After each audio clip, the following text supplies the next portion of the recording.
Cambridge Folk Festival, which bless Right. the people's heart here, they sorted out all the technical side for Great. me. I just did it down the line to them. But it's getting easier to imagine an audience now that we've got used to Zoom. But it's we've got a few coming in. Some of my friends from the States. There's Janice Donegro from Illinois and Meg Gilman. Hi. We're just saying it was a nice night last night, Janice. Yes, it was lovely. I loved it. Yeah. Does me good. You should see you see all your friends in one lump, don't you? You get you almost see your lifetime there. I mean, I've noticed this. I mean, on your show on your Saturday nights with I've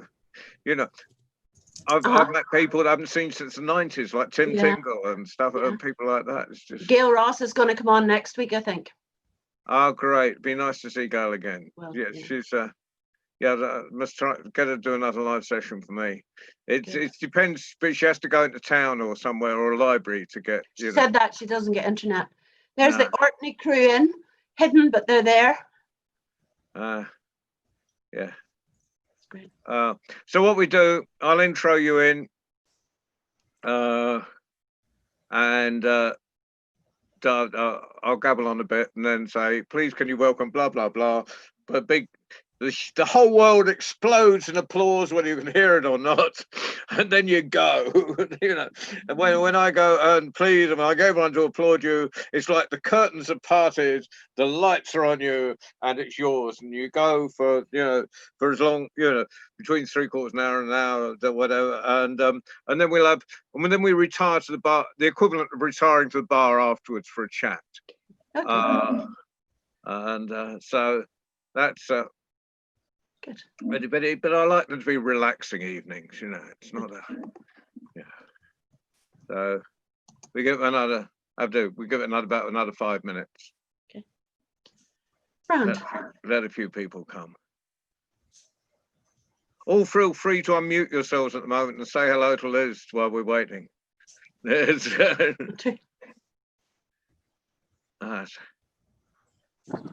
Hello, Orkney. I've seen more of Tom and Rhonda in the last 3 weeks than I've seen in years. So it's been a bit like that, hasn't it? You need to be careful what you wish for, Liz. I know. Catherine Wellner, who's on practically every week, she and I have been friends since the 80s, and yet I hadn't seen her really face to face for 15 years, 20 years. It's great. Hi, Narissa, you're very loyal. Narissa comes to all our sessions. I recognise Narissa.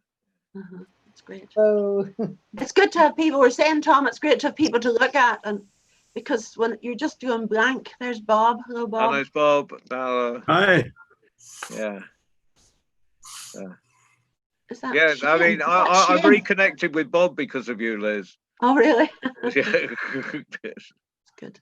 That's good. Liz is good. Shane, you're supposed to be in a wood right now. What are you doing out of your wood? That's early tomorrow morning. I'm driving to the wood. I'll be up at 6 to drive off, but I'm still around today. Well, we're good to see you. Plenty of woods around here, Shane, if you feel like coming over. I was just out in the forest early this morning with the dog. It's gorgeous. Oh, lovely. Lovely. Red squirrels. Oh, nice. Oh, God. I don't think I've ever seen a red squirrel, actually. I actually see them as I'm sitting here in the seat. They usually come and feed, so it's really good. Oh, wow. In Romania, they're jet black, the squirrels. I heard that, yeah. In my other life, I'm the chair of the Glens Red Squirrel Group, so I do strange things in my spare time. Well, Shane's going down with a group of young people. Are you camping? I will be. The children are going home each day, but I should be staying in the wood on my own each night, actually. I've done it before a few times.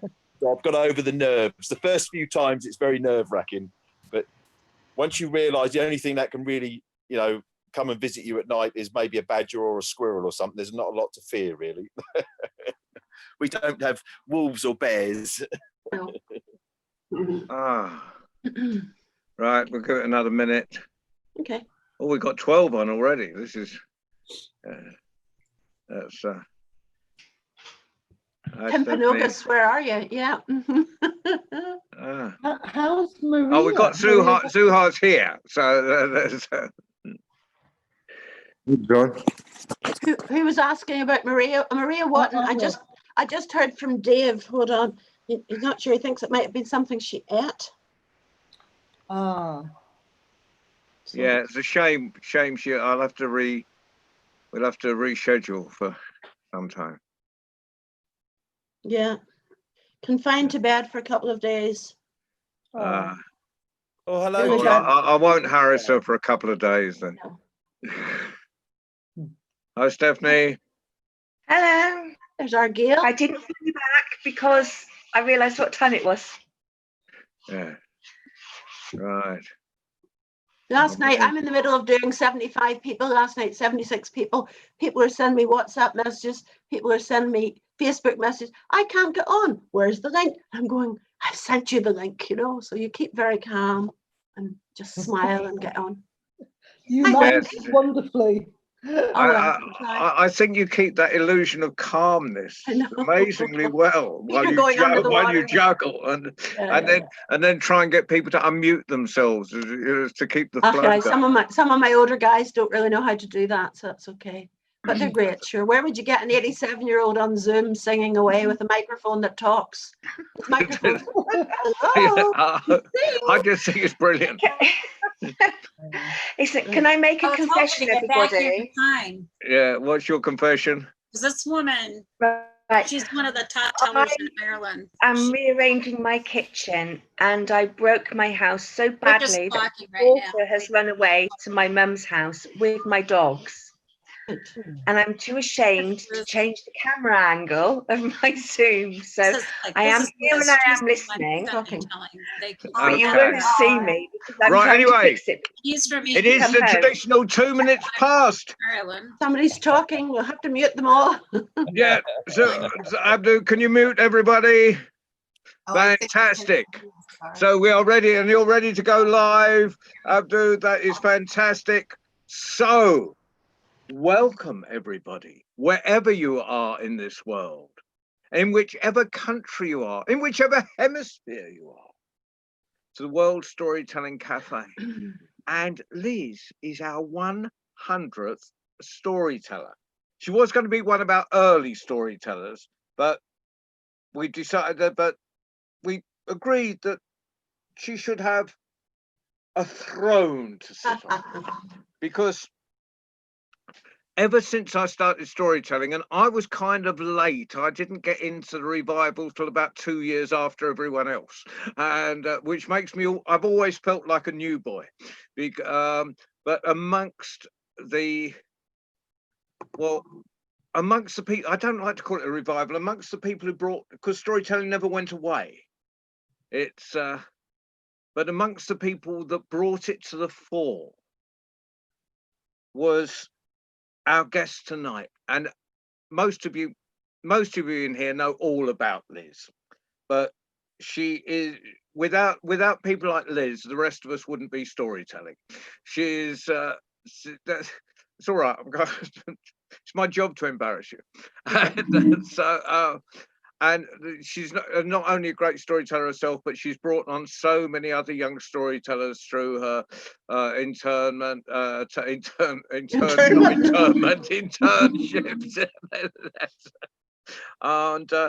And I last saw Liz in the flesh, so to speak, at the East Anglian Storytelling Festival a couple of years ago at Jimmy's Farm. But in fact, in Suffolk in England, but in fact, I've seen her far more during lockdown, because on Saturday nights, she has this amazing Kaylee in her bar, in her virtual bar. And I go there very often. I just go to listen, and occasionally I tell. But last night there were 75 people from all over the world. So it's with great pleasure that I would ask you to put your hands together and welcome Liz Weir. Thank you. Thank you very much, John. I hope the sound's going to be okay. If you hear howling in the distance, because I've put my dog outside So for those that don't know me, well, I'm what you call a conversational style storyteller, in that I don't go for high-end overperformance. I just talk, and hopefully you'd like to listen. So tonight I thought what I'd do is tell some of my favorite stories, which were given to me by some of my favorite people, and in that way pay tribute to all the people who've gone before us. Yesterday I was driving around the Antrim coast. I live in the top northeast coast of Ireland. Yesterday I drove and I had a guest with me, and I showed him the Carrick-a-Reid rope bridge, which is a bridge that crosses a tiny part of the Atlantic, you know? And people walking on that bridge do so with a bit of trepidation. Well, not these days, but when I first went over it, there were just 2 ropes. And yet they go on knowing they're following the footsteps of people who've gone before them.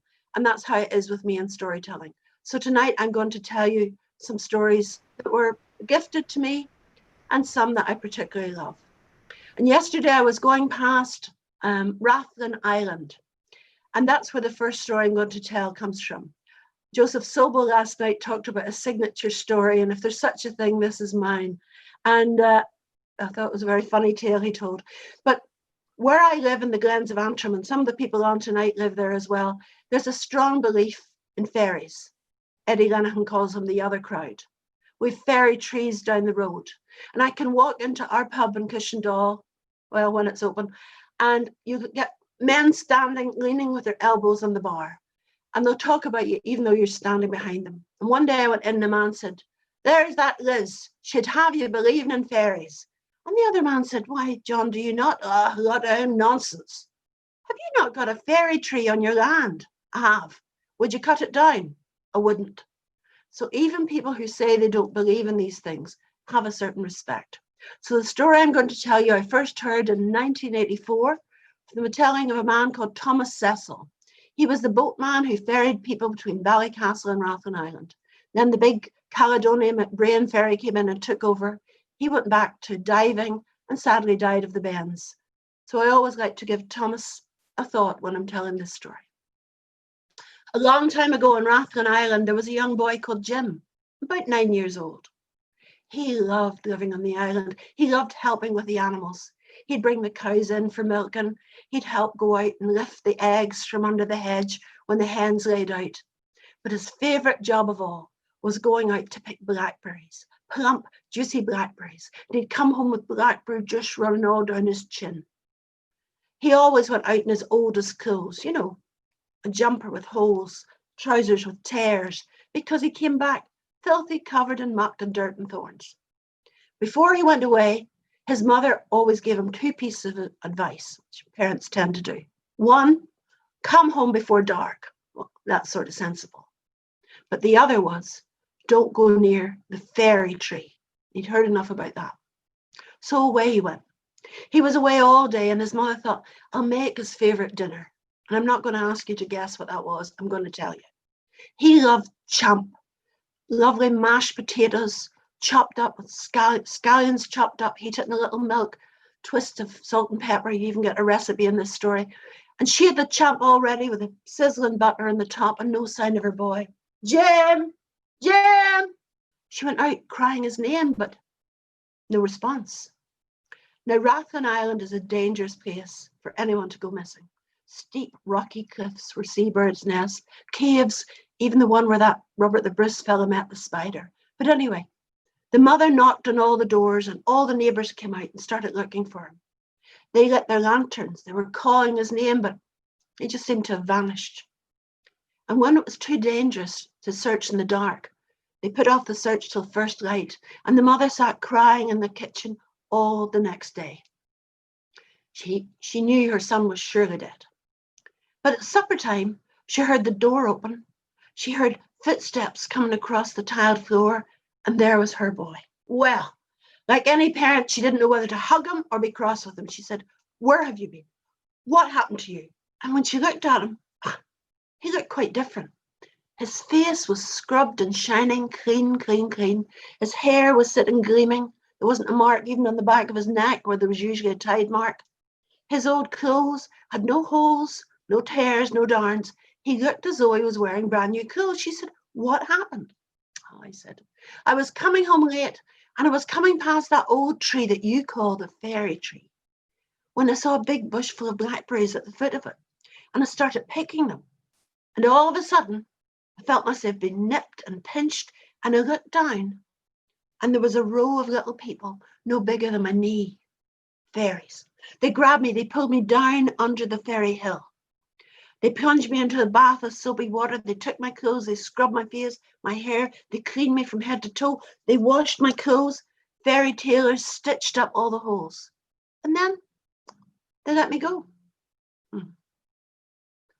Jim's mother remembered a story that her grandmother told, that if the fairies ever captured a human boy or a human girl, and if inside one day they could clean them of all the mortal traces of our world, inside one day they could keep them forever. But he was home. His mother put him to bed, said the prayers. But about half an hour later he called, "Mommy," and she ran in. He said, "My finger's sore." And she looked, and there, under the nail on the middle finger of his right hand, was a thorn from a blackberry bush. And those fairies, with all their scrubbing, with all their cleaning, had somehow missed that tiny thorn. It was just enough of a link to our world to bring him home safe again. So if you come to visit me here in Ireland, and you go out for a walk, and you scuff your shoes, or you catch yourself in a branch, or you scrape yourself, don't worry a thing about it.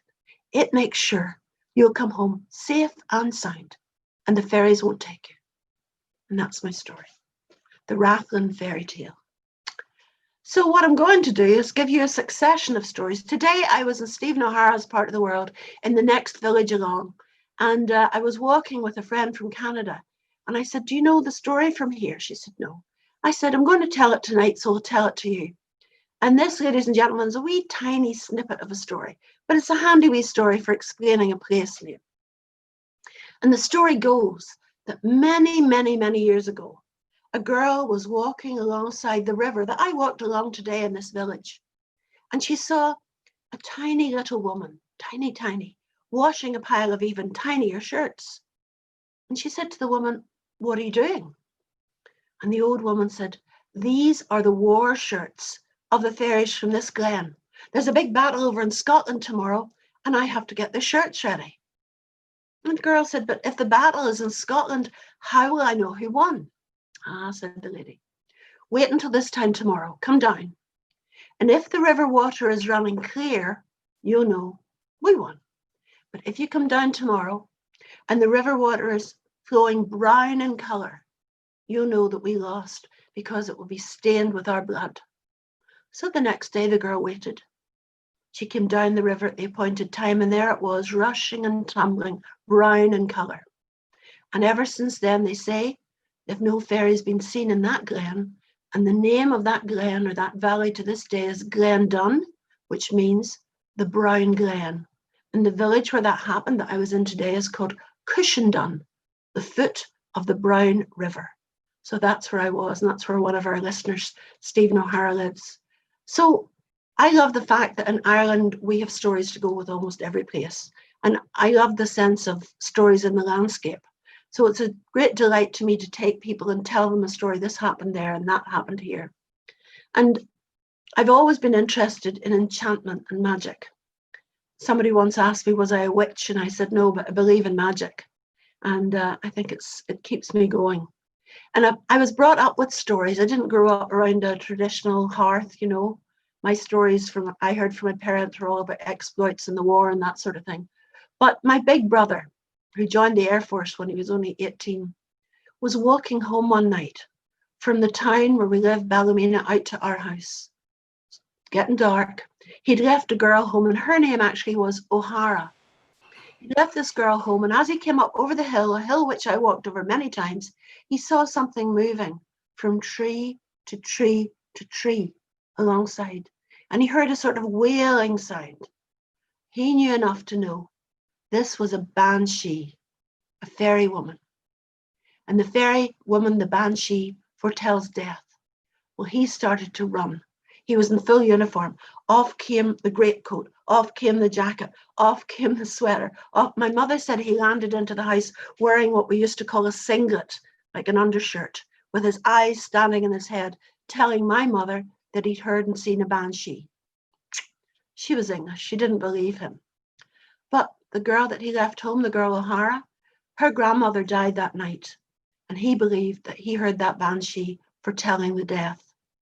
When I go out to work as a storyteller, people come up to me all the time telling me about hearing 3 knocks at the window before someone died, or a picture falling off the wall, or indeed seeing and hearing a banshee.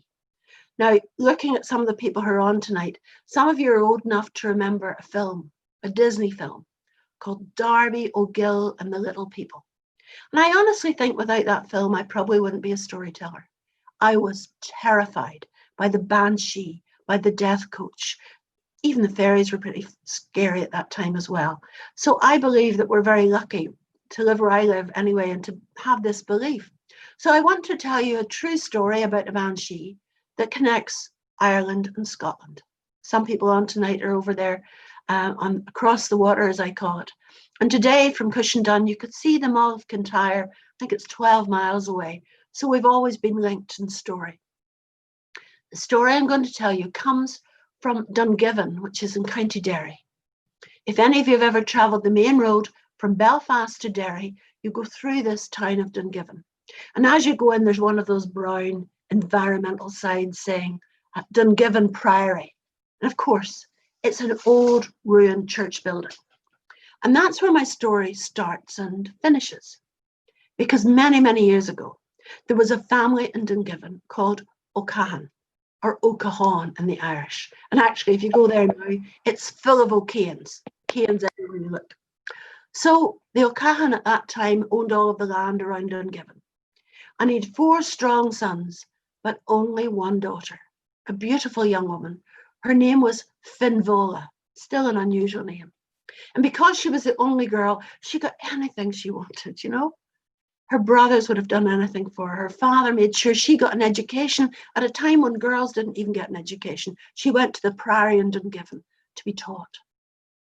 Now, at that time, there was a great deal of trade between Ireland and Scotland, and the whole family set sail for Scotland, but a storm blew up, and their ship was wrecked along the west coast.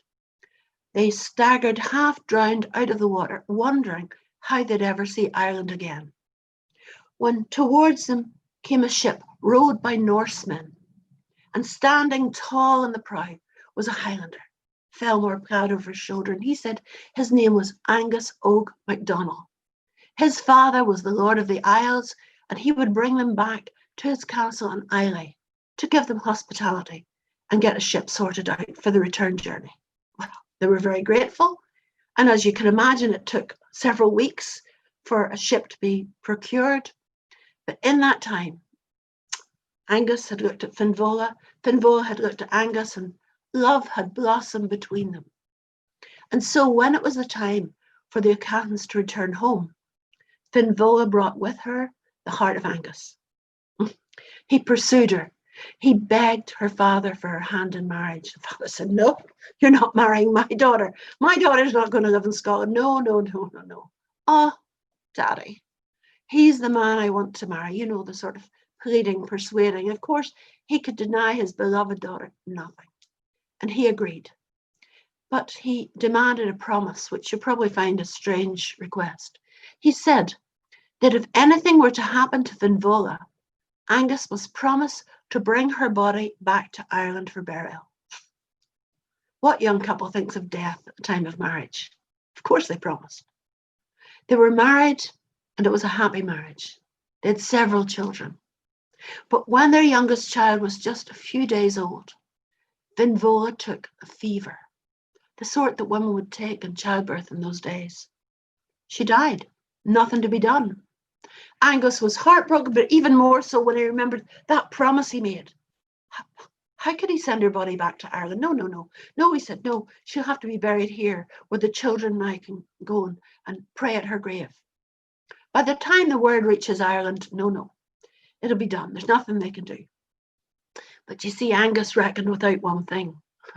For the O'Cahans of Dungiven, like many Irish families whose name starts with Mac or O, had a family banshee, Grania Ro O'Cahan, and she cried 3 nights from Bimbrada, which is the big hill as you go into Dungiven.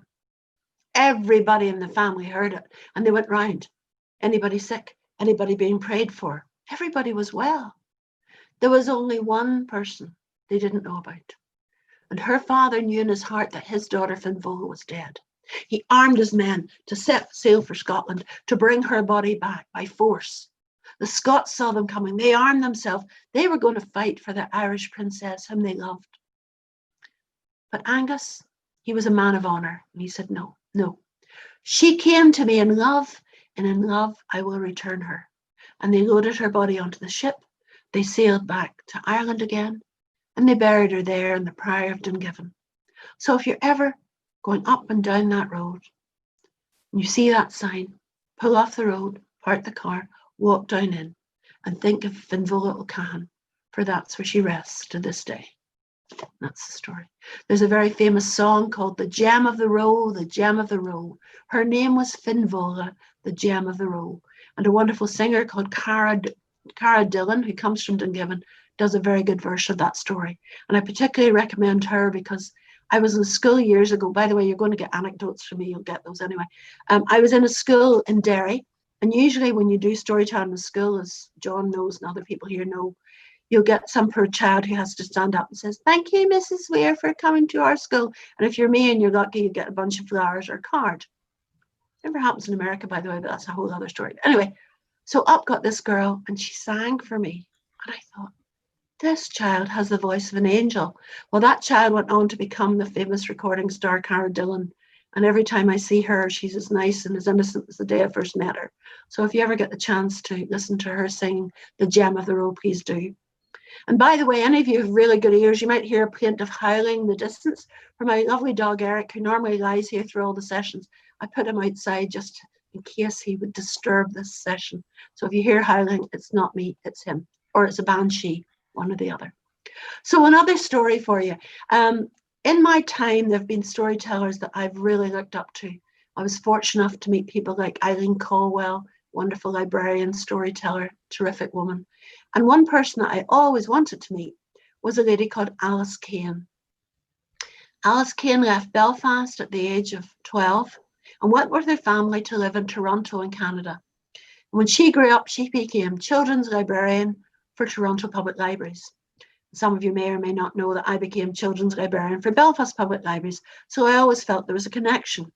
And she was a terrific storyteller, and when she retired, she started telling stories more publicly and was involved in the Toronto Festival and performed at the American National Storytelling Festival.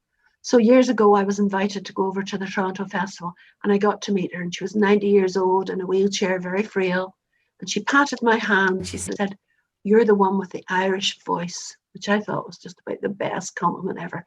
So in her memory, I want to tell a story I first heard from her.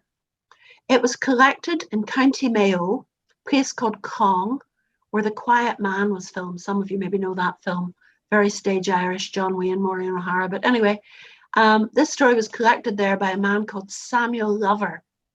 And years ago, I was in an Indian reservation up in Northern California, and there was a woman working there, and she said, I have a connection with Ireland. And I said, have you? And she said, yes. One of my ancestors was a man called Samuel Lover.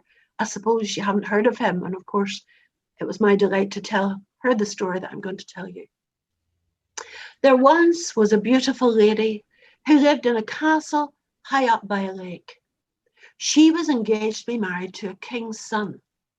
But a month before the wedding, that young man was murdered, his body thrown into the waters at the lake. They say that young woman nearly went out of her mind with grief. She shut herself up in that castle. She wasn't seen day in, day out, week in, week out. But there appeared at that time in the waters of the lake a strange fish, a white trout. People had never seen the like of it before, and they thought there must be some magic attached to it, so no hurt nor harm should be put on it. It swam there year in, year out, longer than the oldest resident could remember. But then there came to that country an army of strangers, determined to teach those people new ways. And one hard-hearted villain heard the story of the white trout and decided he would catch it, cook it, and eat it for sport. Well, he fished and he fished and he fished, Fish knew no harm, took the bait. He pulled her from the water, popped her in a pan, cooked it, flipped it over. There was no mark, no burn. Other side. Cooked it, flipped it over again. No mark or burn. Perhaps you taste better than you look, my pretty. And he took a knife and he plunged it into that fish, and the squeal that came out of her would make your blood run cold. And there rose up from the ground the most beautiful lady in a long white dress, crown on her head, and blood pouring from her arm. Look where you cut me, you villain, she said. Look where you cut me. Lady, he said, I didn't know it was you. Why couldn't you leave me alone, she said. Why couldn't you leave me alone to my duty? Your duty, said the soldier. My duty. I'm waiting for my own true love. He's to come to me by water. If he comes while I'm away, I'll turn you into a pinky little fish, and I'll leave you to swim the waters of this world as long as grass grows or water flows. Soldier didn't know what to do. What can I do? Put me back in the water where I belong. But how can I put such a fine... The lady had vanished, and there, flapping helplessly, was the white fish. He scooped her up, slipped her into the water, and the water ran red for a while on account of the blood. And then it ran clear. And that fish was left to swim those waters. People say it's still there to this day. As for the soldier, he was a changed man. It said that after that, he turned hermit, shut himself up in a cave. He never ate fish again, not even a Friday. But from that day to the day he died, he prayed twice a day for the soul of the white trout. So that's by Samuel Lover. You can find it in a book of Irish Legends by Samuel Lover. And I love that story, and I love the fact that Dan Yushinsky asked Alice Kahn why did she never marry, and this was terrific advice I got from her. She said, I never met a man I didn't want to change. It's not good advice. I think that's very good advice. And yes, Songs and Sayings of an Ulster Childhood, Norman's Telling You by Alice Kahn. Wonderful woman. There's also books for stories. The Dreamer Awakes, a book for stories. So I just love her story. And she never lost her Northern Ireland accent. She had that beautiful blend, and it is a nice blend between Canadian and Northern Irish. And I love that. Sometimes we have students here to go to England for a term, and they come back speaking as if they've lived in London all their lives. So I love people to hold on to their accent. And people who know me know I have a particular beef about people putting on phony accents when you're telling stories. With me, what you see is what you get, basically. And I'm very proud to come from where I come from, because we live in a land where there's lots and lots of fine stories. And I love to remember these people. I've told you before, I like to remember them now. All of us know the last few months have been horrible. And John was very kind. I wasn't up to doing stories online when all this lockdown started. Depression sort of hit me like a ton of bricks. So I work a lot, ironically enough, with people who suffer from depression. And here's a story that I often tell, and it's one that really helps me. And the strange thing about it, this story, a version was collected here in the Glens of Antrim. And yet I found the same story in a book of Vietnamese folk tales, which is how it goes sometimes. So I'm going to tell you this story, and I call it A Wee Lift. So there was once a farmer and his wife who had a small hill farm here in the Glens of Antrim. Oh, the land is poor. They had sheep, and more sheep. They had a cow for milk, few hens for eggs. But the place was falling down round them. The fences were in disrepair. The place needed painted. The man was just what we would say a bit down on it. Nowadays we can use the word depression, but usually people went around the subject. But the man was depressed. We would say he wasn't at himself. And he and his wife were sitting, eating a bite of dinner, when dinner used to be at dinner time in the middle of the day, when the door opened and an old tramp man walked in. Because even when I was growing up, you would never have locked the door. Men and women of the road would have come. I remember my mother buying heather, getting pots and pans mended. So they welcomed this old man in. They set him down to share what food they had, and it was pretty poor food. There was potatoes and buttermilk. But as he sat there, the farmer started to tell him stories about everything that was going wrong. Weren't the hens off the lay? They weren't laying the proper amount of eggs. The cow wasn't even given the proper yield of milk. The fences were broken down. The barge board needed painted. Everything was going wrong with them. And the old man listened. And he thanked them for the meal, and he said, perhaps I can help you. And they looked at this old tramp man in his raggedy clothes. How would he help? And from a pocket, he brought out a lump of gold. They thought, what? He said, maybe that'll help you. And he turned and he was gone while they were still marveling at this. So the wife said to her husband, what will we do with this? Bury it there, bury it in the hearth. And sure enough, in those days, your floors were earthen. When I moved into this house, my floor was an earthen floor. So they buried the gold, and the wife said, will we get another cow? No, he said, sure. That cow will come back to herself. No, she's a good milker. What about getting you some more hens? Oh, she says, you know, those hens go off the lay, but they usually come back on. I know. She said, fence posts. We need fence posts. The fences need mending. We need paint. He said, I've got the fence posts. I've got the paint. I just didn't feel up to doing it. And they talked. And the lovely thing about stories is you can say time passed. In fact, a whole year went past. And the tramp man turned up again. First thing he heard was rooster crowing, hens strutting about over the midden, new calf in the field, place all painted up. It looked terrific. And by the time he walked into the house, the meal that was set up for him that day was quite different. Meat and 2 veg, and a nice dessert afterwards, apple cake. So over the course of the meal, the old man said, things are going better. Oh, better. Oh, terrific. All because of you. All because of you. We're doing really well now. Well, that's great. He said, tell us this. What did you spend the gold on? I looked past between husband and wife, and they said, to tell you the truth, we haven't spent it at all. It's still buried there beside the hearth where we buried it. All we needed was a wee bit of a lift from you. And that's what you did for us. You gave us a lift. And the old man smiled and said, do you mind if I take it with me? Maybe the next place I go, somebody there want a wee bit of a lift. And isn't it the same for all of us, especially during these times that we're in? It isn't necessarily somebody saying you can get a grant for this or a grant from that. It's somebody phoning you up and says, I'll meet you for a cup of coffee as soon as we get out and about. Or people, as happened to me yesterday, leaving chocolate chip cookies on my front door in a bag. It's the kindness that gives us a bit of a lift. So that's why I love this story. And that's why I call it, and I wish for you, a wee lift. So thank you. One of my favorite stories. And look for the versions of that. There's lots and lots of different versions. And isn't it wonderful how the same story turns up and turns up and turns up? But there's always one I particularly like. When I walked into this old house, I wasn't even looking for a house. I saw a for sale sign. I walked into this old house and I knew this is where I had to be. And it's worked out pretty well. Now I welcome people from all over the world who come and stay here. Some of you who are online tonight have been as visitors and stayed. And there's a warm welcome to all storytellers. But when I think about the people who've helped me along the way, there's so many of them. And sadly, many of them have gone now. And this has been a particularly hard week here in the Glens. We had, a very sad loss last week. And years ago, when I did this barn up, my brother-in-law, Morris, helped me and sadly died just a few days after he finished the work.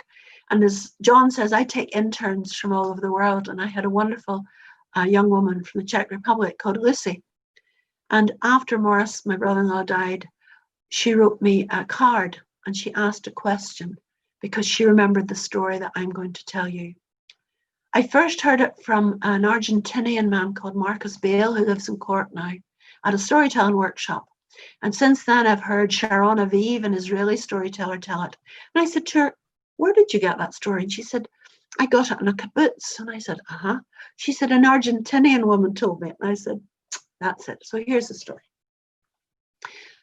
A man was walking through a strange country. He was a visitor. I suppose nowadays you term a tourist. But he was just walking through this strange land. And he saw a white picket fence that seemed to be surrounding a green hill. And he opened the gate and went inside.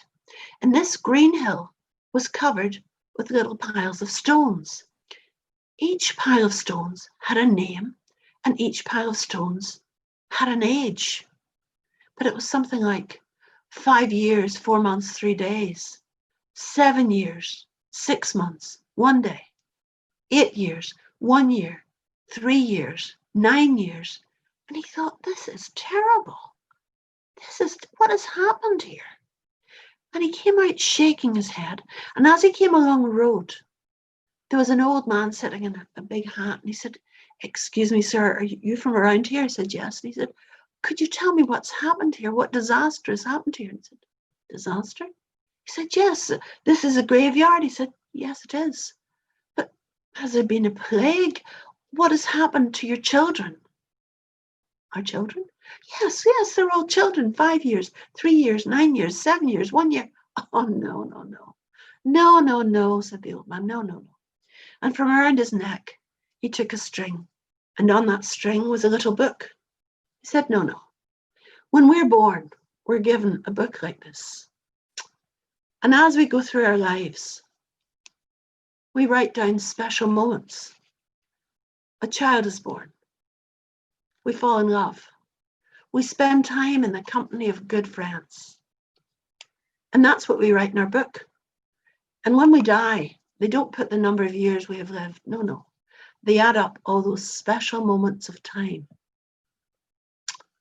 So when my brother-in-law passed away, Lucy, my wonderful intern, wrote and said, "I hope all Maurice's special moments of time were added up." And you know something? That helped me a lot. So sometimes I don't like to say stories can change the world, stories can do magic, but I think storytelling has a great power. And sometimes the right story comes along for the right occasion. And that story was just right for me at that time. And so that's what I try to do. I try to fit in the appropriate story. Now, again, some of the stories I hear are funny stories. And I must tell you stories.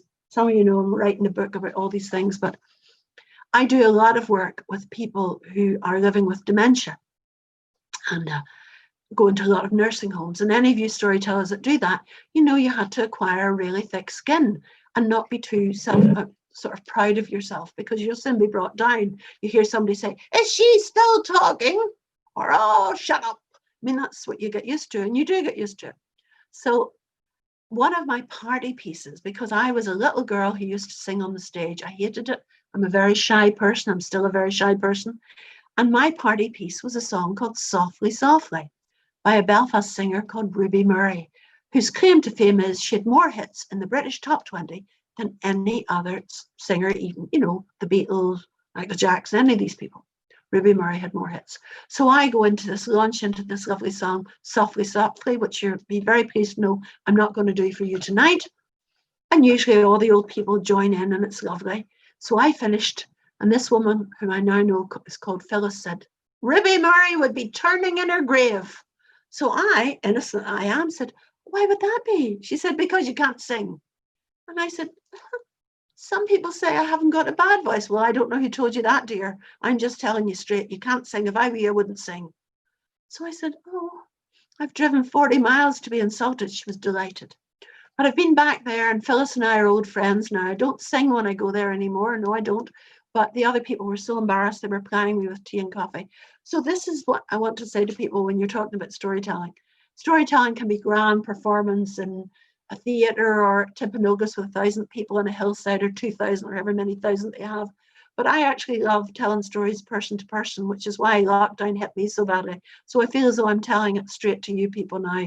And it's lovely because you're looking at an audience, and I can't look at you and look at the camera at the same time, but you're looking at an audience, and sometimes people will have a far off look and you think, are they with me at all? It's because they're traveling down roads of their own. Your stories may be reminding them of something they haven't thought about for a very long time. So when I'm telling you these stories, maybe you will be traveling down roads of your own. There was a wonderful storyteller, very, very fond of him. One was called Frank Mckenna, and Frank Mckenna was from a place called Pigeon Top at Oma. And Frank told big, big, long stories, beautiful long stories. And occasionally he told a little short one. So again, I don't know how experienced people who are on here listening. Here's a little short story which anybody can tell. And it's a story that can be shared with pleasure. But remember, a man called Frank Mckenna. Years ago in Ireland, young boys and young girls would get a job napping stones, breaking stones with a special hammer called a napping hammer to make roads. No asphalt, no tar macadam in those days. And there was a young man sitting there napping stones. And as he was sitting there, he was talking to himself. And people were trying to listen to what he said. And he was saying things like, "If it wasn't for Adam and Eve, I wouldn't be sitting here doing this." that's very odd. If it wasn't for Adam and Eve. So finally, somebody went over and said, what are you talking about, Adam and Eve? He said, well, Adam and Eve, Garden of Eden. I mean, if they'd stayed there, I wouldn't be reduced to doing this. All right, they said. Strange. But one day he was sitting there napping stones when a man on a big horse came along and said, you young fella, I have a better job for you than that. Come with me. Pulled him up behind him on the horse, and they rode on until they came to the gates of a fine mansion, rode up the driveway. There was a lake and beautiful big house. And he said, young fella, I need somebody to look after this house just for 2 or 3 days. Would you do it? Oh, he said, I'll do it. Now he said, there's fish in the lake, you can fish away. There's a library full of books if you like to read, but come into the kitchen here. There's enough food to keep you going. Is that all right? Just look after the place so that nobody breaks in. Oh, fine, says the young fella. He said, there's just one little thing I want to ask you. And he brought him over to the scrubbed kitchen table. And upside down on that table was one of those blue and white ring bowls, which every Irish kitchen seemed to have, but it was upside down on the table. And he said, now, there's just one thing. No matter what happens, don't touch that bowl. Have you got that? Oh, surely. He says, no problem at all. Grand. So the man went away. Well, the young fella was in the lap of luxury. He was just having a great old time. He had a big fire on. He made himself a good meal. Now, his eye kept straying over to that bowl, and he thought to himself, I wonder what that's all about, really, you know. The next day, he went out fishing. He had a good walk around the grounds. He came in again. He made some more food for himself, you know, and his eyes strayed over, and he thought, I'll just have a little looker where we are, we say, a wee juke. And he just went over and he just lifted the rim of the bowl, shoo, out shot a white mouse. And it was away. He thought, that was the weirdest thing I've ever seen. Don't know what that's all about. There's nothing else under there. So, day after the next, the man came home. He said, how'd you get on, young fella? Great, he said, great. Enough to eat, enough to drink, everything. Oh, fine, he said, great. He said, grand, I'm very pleased with you. And he walked in the kitchen and he lifted up the bowl. He said, oh no. He said, there was a mouse under that bowl. That was the only thing I asked you to do, not to touch that bowl. You must have touched it. You're out. And the next thing, a young fellow was sitting by the side of the road, napping stones, napping stones. Now, I don't know if he was still saying, if it wasn't for Adam and Eve, I wouldn't be sitting here doing this.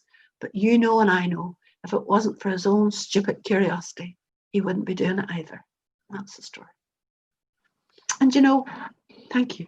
I like those wee gentle stories just to throw in. Sometimes, you know, well, as people who go to my Kaylee know, I say to people, have you a wee quick story to throw in? And I have to say, it's been my experience, you find some storytellers who have to lie down in a darkened room before they tell, or have a whole ritual to go through. I think it's always good to have a story that you can just tell at the drop of a hat. So that's a wee simple one. But remember the man called Frank Mckenna. He learned all his stories from his granny in the 30s. Because again, a lot of storytellers would have learned from the grandparents. Parents were too busy out working. But the other person I want to introduce to you is a man called George Sheridan. Now, George lived in County Fermanagh. Fermanagh is a very flat and a very wet landscape.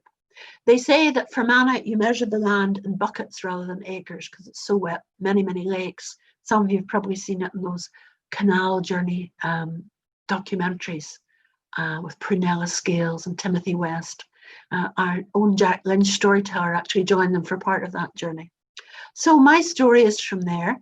George wore a three-piece suit, little watch chain a la John Campbell, little glasses down that he looked over, very modest, very quiet man.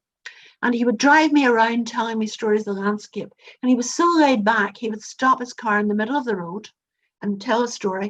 And maybe a huge juggernaut truck would come behind, beep, beep, beeping. Yeah, he just ignored it and went on with the story. So this is his story. And it's about a place called Benbow Mountain. Now, if you know anything about Ireland, we don't have many mountains. And Benbow certainly is more like a large hill. When you tell Colorado people about mountains, and they laugh when they see ours. But there was an old man who lived in a cottage on this mountain, Benbow Mountain. It was a stone-built cottage, one room, thatched roof, didn't even have a proper door, had a straw mat for a door. It would be called a sugan doras. Well, you know, this old man had one son, born when the old father was quite old, and the mother had died in childbirth. And he hoped the young boy would grow up to love that place as much as he did, to love Fermanagh with its rolling green hills, with its beautiful lakes. But like many's a young man in the story, that young fella couldn't wait to get out of there and go to the big smoke, make some money. And so when the time came for this old man to send his son off to the market to sell the cow, the boy didn't stop. Sold the cow, took the money, bought himself a fancy rig out of clothes and headed away off, leaving his old father not knowing whether he was alive or dead.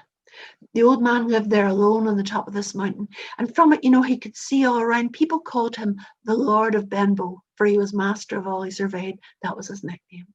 And the Lord of Benbow was sad. He was in deep depression. Meanwhile, the young fellow was walking round through England like a dandy.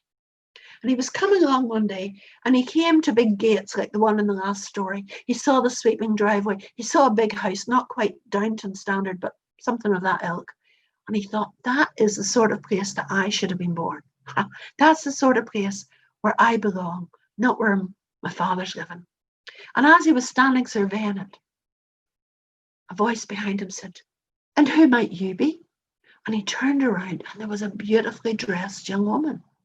And he said, I am the son of the Lord of Benbow. My father's estates are in Ireland.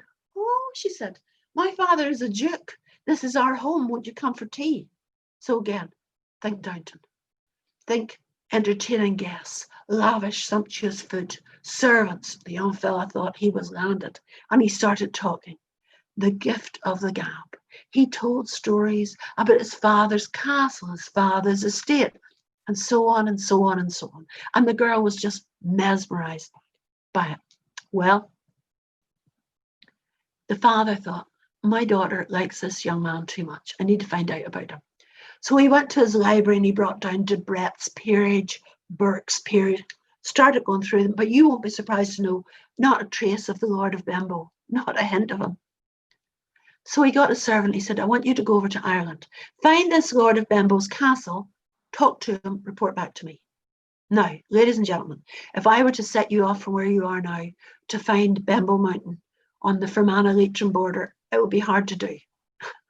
There was no public transport in those days. He was getting lifts on donkey and carts and so on. And finally, when he thought he was near his destination, he'd say, the Lord of Benbow's castle. And the people in Fermanagh would say, aye, surely, aye. Well, he was pointed up this boreen, this lane. It had now got dark. Stars were out. Big full moon was starting to rise. And he was getting really worried where he was going. Up he went, up he went, up he went. When he got to near the top, he could hear noise of metal on metal. And he was heart scared. But when he came around the corner in the moonlight, what was it? A herd of goats, butting horns, their chains jangling. So he skirted round them. And he went to the door, which wasn't really a door, as I've told you, a straw mat. He went, hello, anybody there? The old man inside swept back that mat, and the moonlight lit up this one-roomed cottage.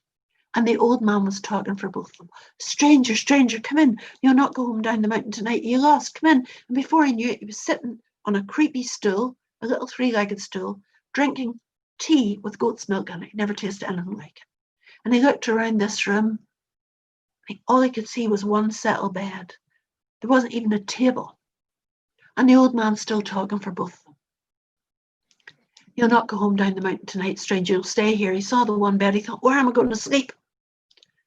The old man went out and he cut a whole armful of rushes and he put them down in front of the open turf fire. The young man lay down there. He was so exhausted. He fell fast asleep. Well, the next morning when he woke up, he was handed a bowl of porridge with goat's milk. The old man took the rushes, threw them out, and again started to talk, this time with questions. Where had he come from? Where was he going to? What was he there for? And the minute the young man said England, the old man started to cry. He said, oh, I have a son. I don't know if he's alive or dead. I don't even know. People say he might have gone to England.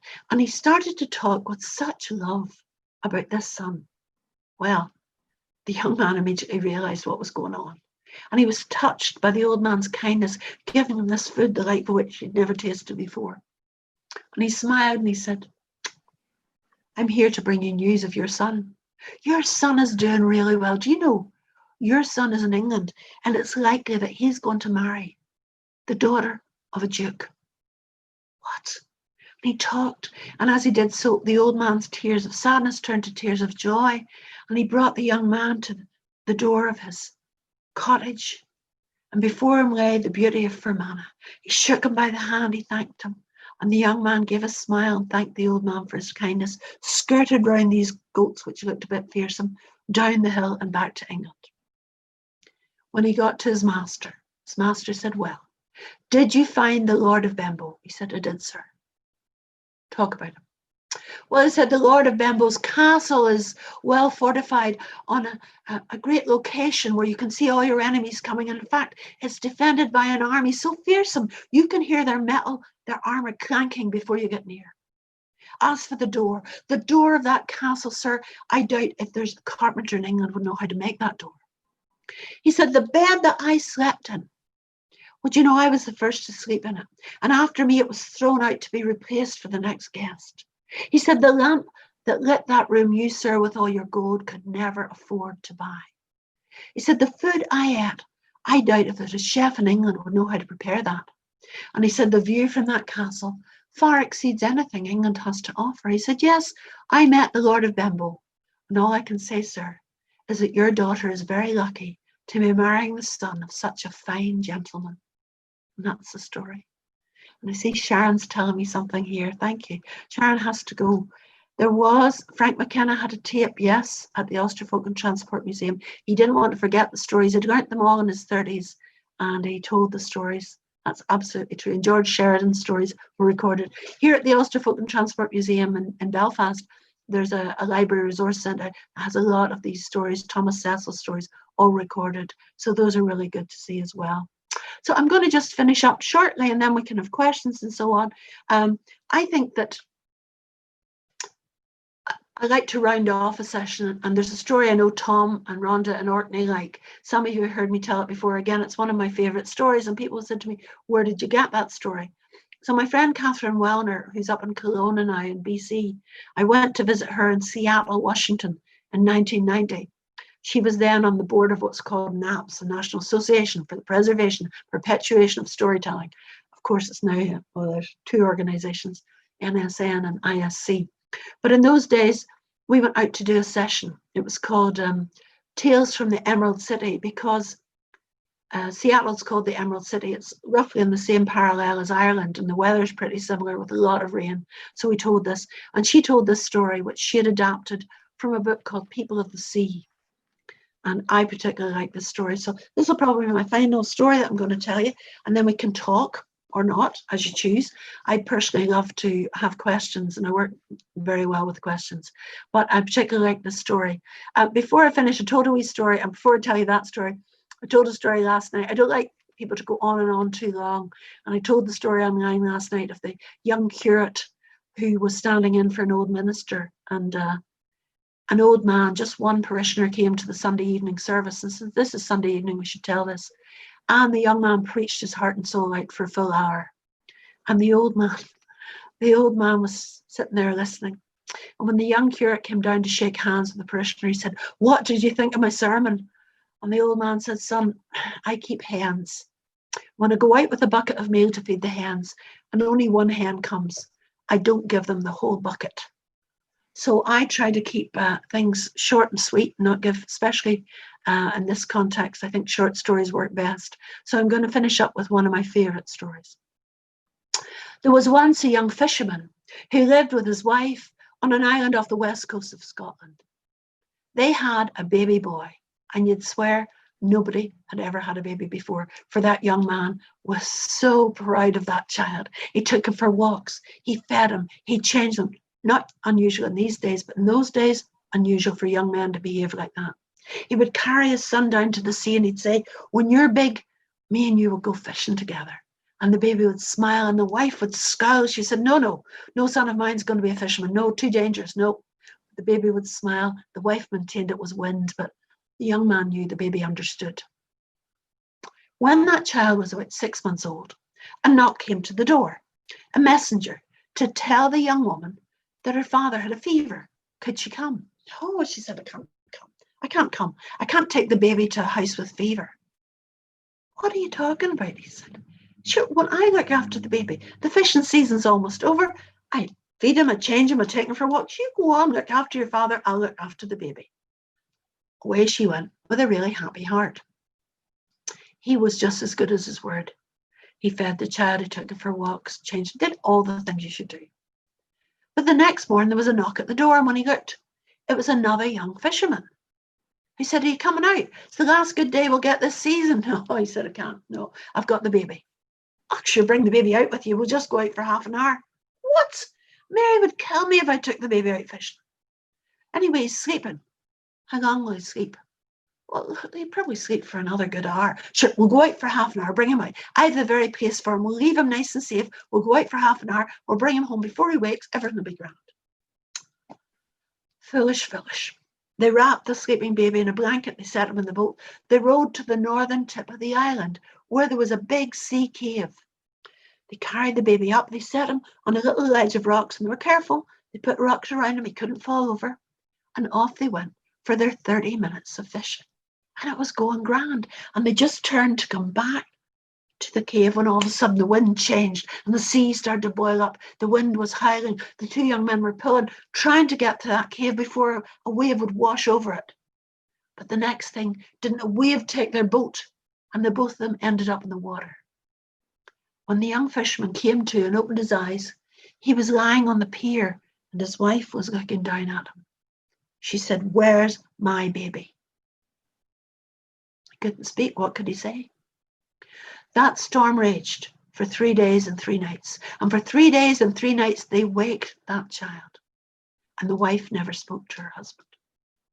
And when at last the wind dropped and the sea became as calm, it just looked like a mirror, his wife turned to him and said, find my baby, bring him home.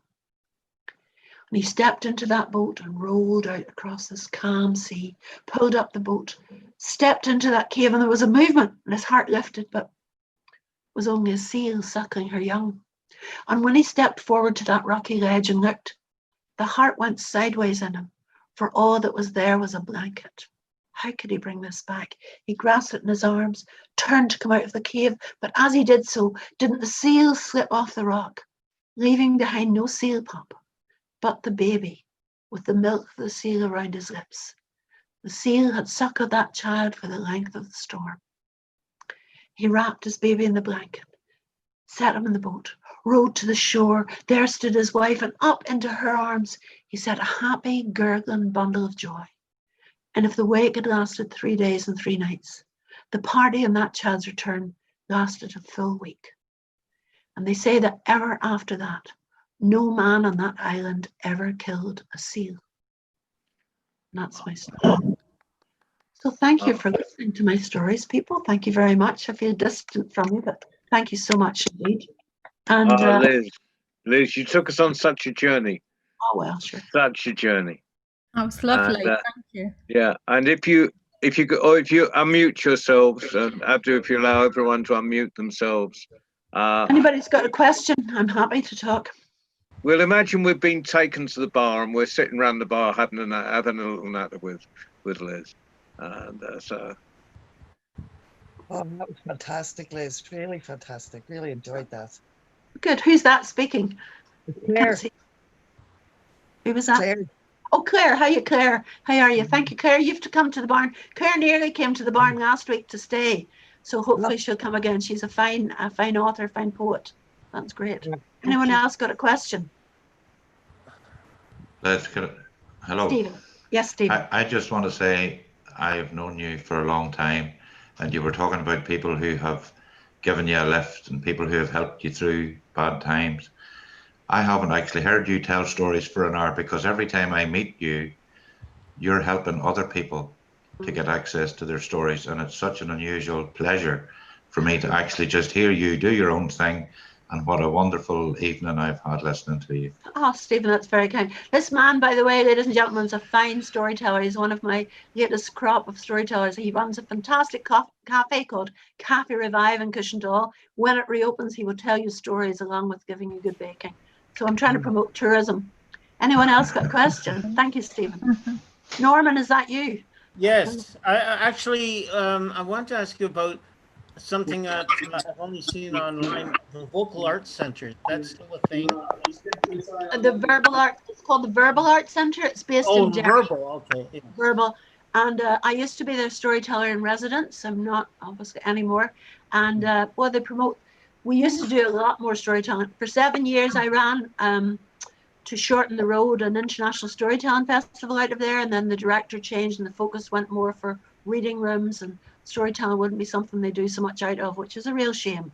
But there's a fantastic CD, DVD of stories collected by Nuala Hayes, and you can still get it from them. I can tell you about that if you want to email me. That's great. Verbal Arts Centre still there. I'm storyteller in residence with Libraries NI, thanks to a marvellous man called Roger Armstrong. And so we can offer free storytelling to schools, to libraries. It's fantastic, fantastic. Oh, Colin Irwin. Oh, my boys are here tonight, I'm telling you. That's good. Yes, Colin. How are you? Listening to your stories there, and I was previously, before I came on to you at 6 o'clock there, I was on with Marin from Amsterdam in the World Ceilidh one. You see, this is what these boys are doing. They're taking off on their own now. Taking over my life. Anyway, you hear people saying, "I got this from a book of Chinese folk tales, or a book of folk tales from Vietnam," and then they said it in the Glens of Antrim or in Scotland or wherever it happens to be. That presumably is a perfectly acceptable thing to do, as long as you acknowledge the origin of the story. I like to acknowledge the origin. I do like to acknowledge the origin of the story. I like to say, I don't like people changing the whole sense of a story, but I mean, loads of people, there are many, many variants of stories in different places. I think that's very important, you know. But when it's a story, say that, Wendy's remind me of something here. When it's a story that, somebody has created, obviously you can't be doing that with, you can't be messing around with somebody's original story. You need permission to tell that. But yeah, we could go on about that at length. I thought Joseph Sobel's story last night was terrific, about the signature story and how the ghost would haunt you for the signature story. Very funny story. It was terrific, actually. Very true. Anyone else got a question? Wendy's reminding me at the Verbal Arts Centre years ago, where a man actually proposed to his fiancée at an event we had there. So that was very romantic. That was the night my daughter and I finished everybody's bottles of wine that they'd left on the tables, but that's another story. I'm sure it's a few stories. That's what you take children round for. Anybody else with a question? Comment? Yes, I have a question. Stephanie. Where are you, Stephanie? Where are you based? I'm in Cirencester, just up from John. So I've been giving storybooks to the children up the road because there's 3 under sevens, and the mum has been called away to stay with her nan.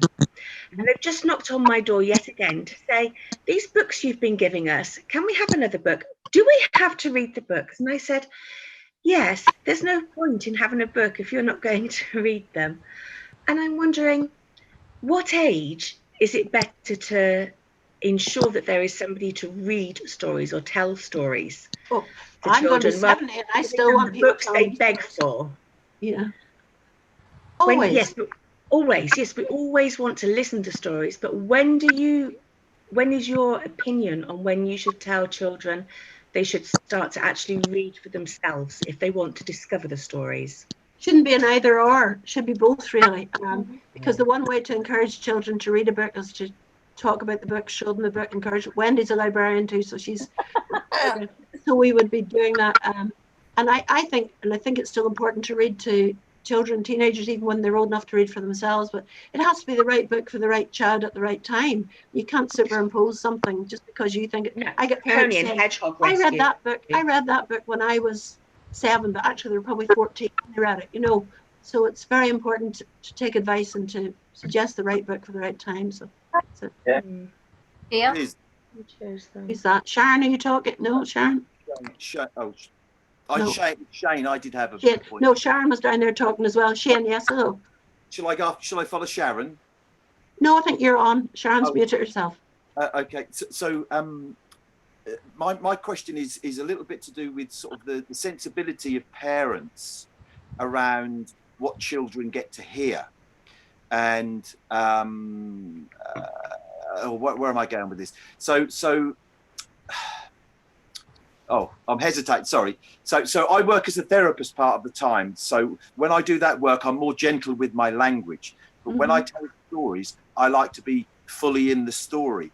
And some parents seem to be very delicate about what is said in a story. If we talk about death or someone being ugly or someone being stupid, these kind of words. And I wonder what your feeling is around working with children with using language like that, really.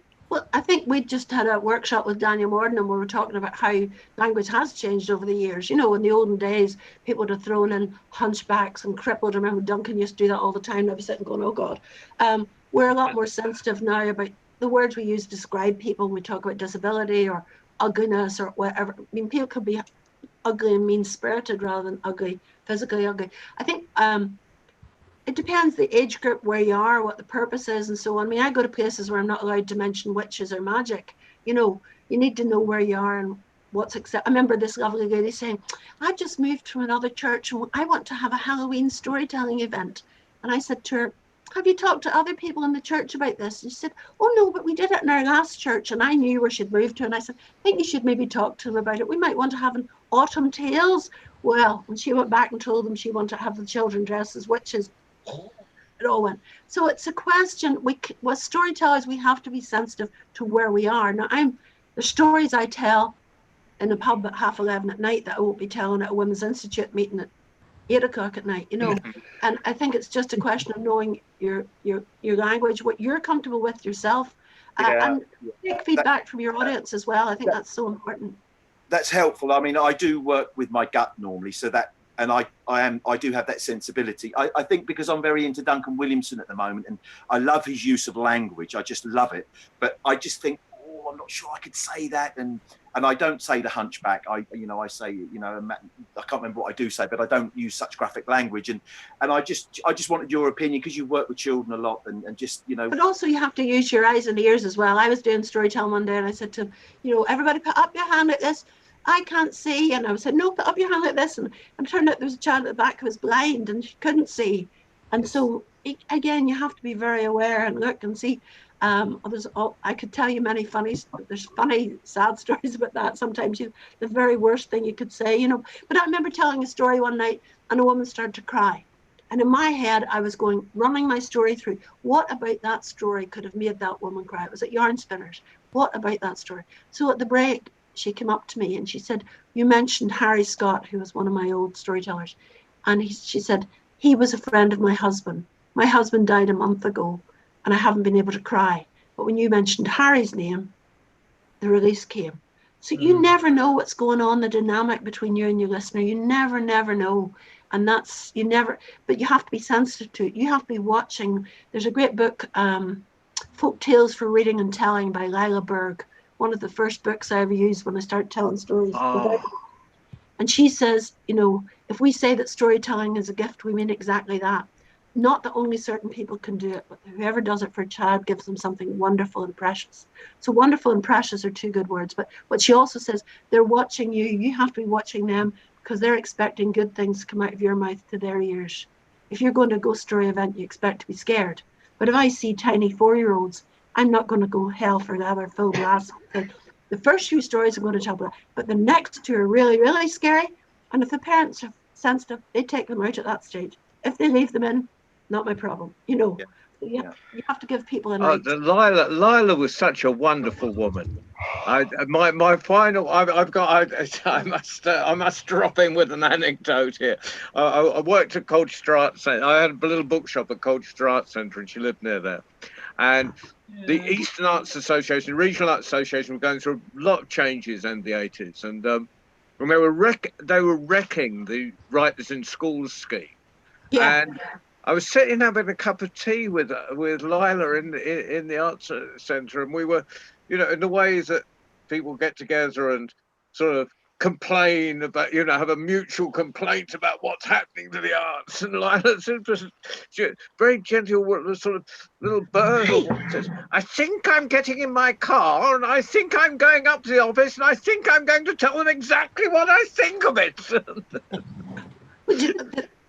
Stephen's just reminded me, we did a great workshop with Ruth Kirkpatrick, and what we said, she was talking about children being more resilient. Maurice Sendak, the picture book illustrator, said that we underestimate children. We don't regard them as the strong creatures they really are. And I think we have to be very aware. We mustn't talk down to them, we mustn't pander to them, but we must give them what they need at the right stage. And that's the thing where people can, I mean, I've sat with people that, I remember, I won't say who it was, in Belfast years ago, in a place where people were getting shot every day, and he started telling us about a coffin and blood, and it was just like, oh no, these children were traumatized. It was an inappropriate story for where we were, but he came from a place where he wouldn't have any knowledge of this, wouldn't have any knowledge of people getting shot in the street, so you have to know where you are. When I get invited to go to an event, I try and find out as much about where I'm going to, what the situation. I'll give you an example. I was going to Donegal to a school, and I read the newspapers from there. You can do that these days online. And my daughter was working, and she told me about a double suicide that had happened of 2 teenage girls. So I knew I was going up there near them. And I was doing a storytelling, story creating thing. And a little boy read out this thing, and he said, it was a letter I got from my sister. And he said, my sister's dead. And I said, oh, I'm sorry to hear that. I said, yeah, my sister's dead too. And it's a terrible thing when that happens. We talked. And it turned out he was the little brother involved, And that little boy brought his mother to our evening event. It was the first time she'd been out.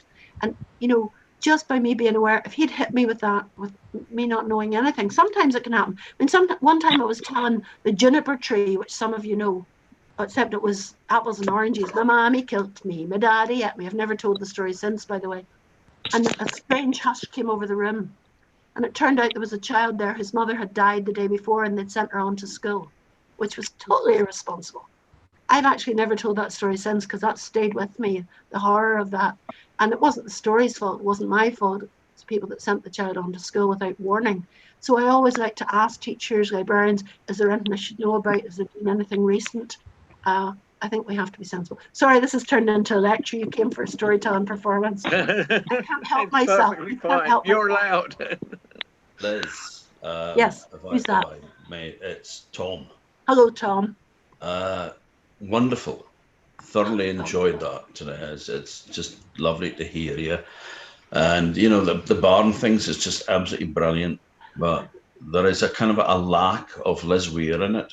Sometimes you're too busy giving to other folk to actually tell a story yourself. So it's fantastic. Thanks very much. What you were much. saying about schools there, the number of times that I've had teachers on the phone saying, can you come to the school? And then they say, oh, by the way, I feel I should warn you about, and I stop them at that point. And I say, whatever kid you're going to warn me about, they will probably get more out of that visit than all the rest of them, because it's usually kids that have, well, I'm dyslexic, and at school they just beat the crap out of you, rather than, well, of course it wasn't understood at all back in my day, but kids that maybe aren't, mainstream school doesn't really work for them, but spoken words is something that really moves them. And absolutely. You spot them right away. Right away. I went into a school one day and a wee boy was sitting, no stories. And I said, son, there's days I feel like that myself. That brightened him up no end. And, I could tell he didn't like noise, he had a noise sensitivity. So I learned so much just about them. So there's days I wake up and go, no stories. This has been a delight. This has been a delight. Oh, it's been wonderful. Well, thank you, Liz. Very welcome. Anyone else? I must just say a few things before while you're all still here. Because we have some of the people that have been in the audience tonight have got tellings coming up on the in the cafe, which you can get. I mean, there's Bob down in New Mexico. Bob, wave. Thank you. He's on. I have friends in Taos. Whereabouts are you, Bob, in New Mexico? I like Taos. Where is? You unmute yourself, Bob. Unmute yourself. He's getting there. There we are. We're in Corrales, which is a little village right on the Rio Grande, not too far from Albuquerque. But we love going up to Taos, especially this time of year when it's so much cooler. Beautiful, beautiful. Come again, please, soon. Thank you. And Bob's on the 16th, on Sunday the 16th, live and direct from New Mexico. Sharon Jackstees, who was here earlier, she's on 2:00 in the afternoon on Saturday the 8th. But that's, and any of these, anything can be seen later. So if you instead of saying you should have seen Liz the other night, just go onto the archive and and it'll all be there. And of course, anyone that would like to tell Norman, you can find Norman in the archive, but if you want to come on again, let me know and just get in touch with me. Can I just say to you, there's two boys here, John. Both Kahn and Stephen would do you a great set between the two of them. They're old hands now at this stage. They'd give you some cracking stories. So I'm easy to get hold of. John@johnrowe.com is easy, and the names, there's even the name up here. I don't even have to spell it for you. It's up below the thing. John@johnrowe.com or World Storytelling cafe@gmail.com. It's just easy, or just find me on Facebook. Just get hold of me, and we'll put you in probably September time. But it's been great, and Liz, it's been such a pleasure having you on, and it's been fantastic. I knew you were exactly the right person for our 100th terror. So could we have a huge round of applause? And before I go, I have to say I've got very few regrets in my life, but I found one more tonight where you were telling, because I did a lot of hitchhiking around Ireland in the early 60s, and at that point I thought I was going to be a visual artist, and had I known what I was going to end up as, I'd have been collecting stories all the way through on every lift I got and every bar I went into, and I feel like I missed a very great opportunity early in my life, but you took me on that journey today. So thank you, Liz. And can we have a big round of applause for Liz? Weir. Thank you. Thanks very much, everybody. Thank you. That was wonderful. Oh, and in half an hour, there's Lucy Anderson Wood with doing even more stories from the Beach of Bliss.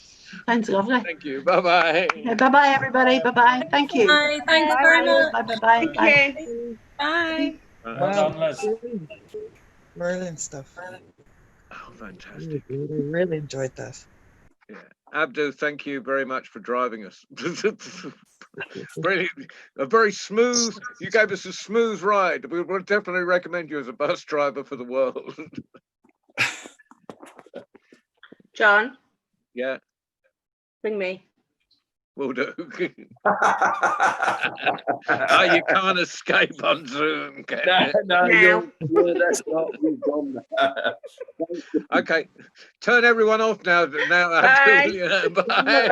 Thanks, everybody. Bye. Bye. Wow.